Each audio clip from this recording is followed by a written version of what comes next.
Lakers vs Celtics preview. Makakabawi kaya sina LeBron?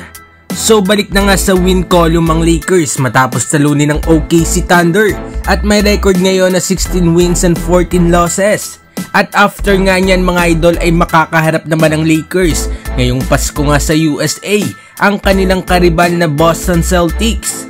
Well, ang Celtics lang naman ang may hawak ng best record sa NBA with 22 wins and only 6 losses.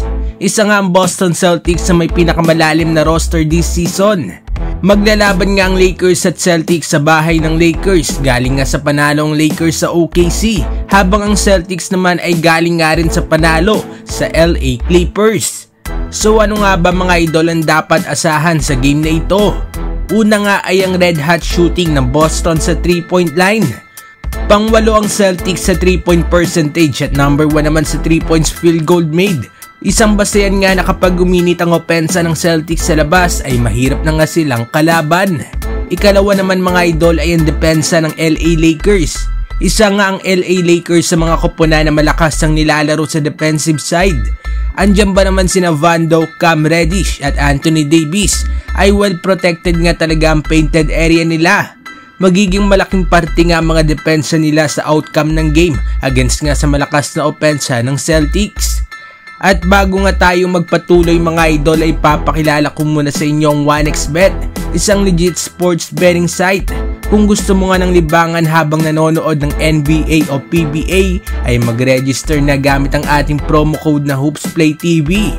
Maaring mag-cash in gamit ang GCash, PayMaya at GCash Direct. Pero paalala lang na play responsibly. At ang ikatlong aabangan dito ay ang puwersa ng duos both side. Ang Boston Celtics ay merong dalawang small forward duo na grabe ngang scoring production, habang ang Lakers naman ay merong duo na merong IQ at isang halimaw nga sa painted area. Nakasalalay nga rin ang outcome ng game sa mga superstar duo ng koponan. Advantage na nga lang siguro kung sino nga ring supporting cast ang may mas maganda nga lalaruin.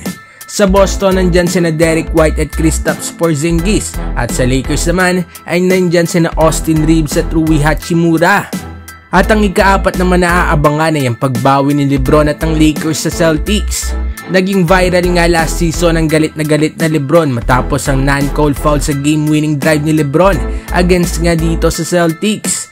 Naging rason pa ngayon para matalo ang LA Lakers sa overtime. Kaya malamang nga mga idol na nasa isip pa nga rin ito nila LeBron, at malamang nagigil pa nga rin ng mga ito na makabawi sa nangyari sa kanila. So yan nga mga idol ang preview nitong Christmas game sa pagitan ng Lakers at Boston. Anong sa palagay ninyo dito mga idol? Sino nga bang mananaig bukas? Lakers o Celtics? Mag-comment sa baba at ating babasahin yan. Huwag kakalimutan na mag-like and subscribe para sa iba pang balitang NBA. Maraming salamat po.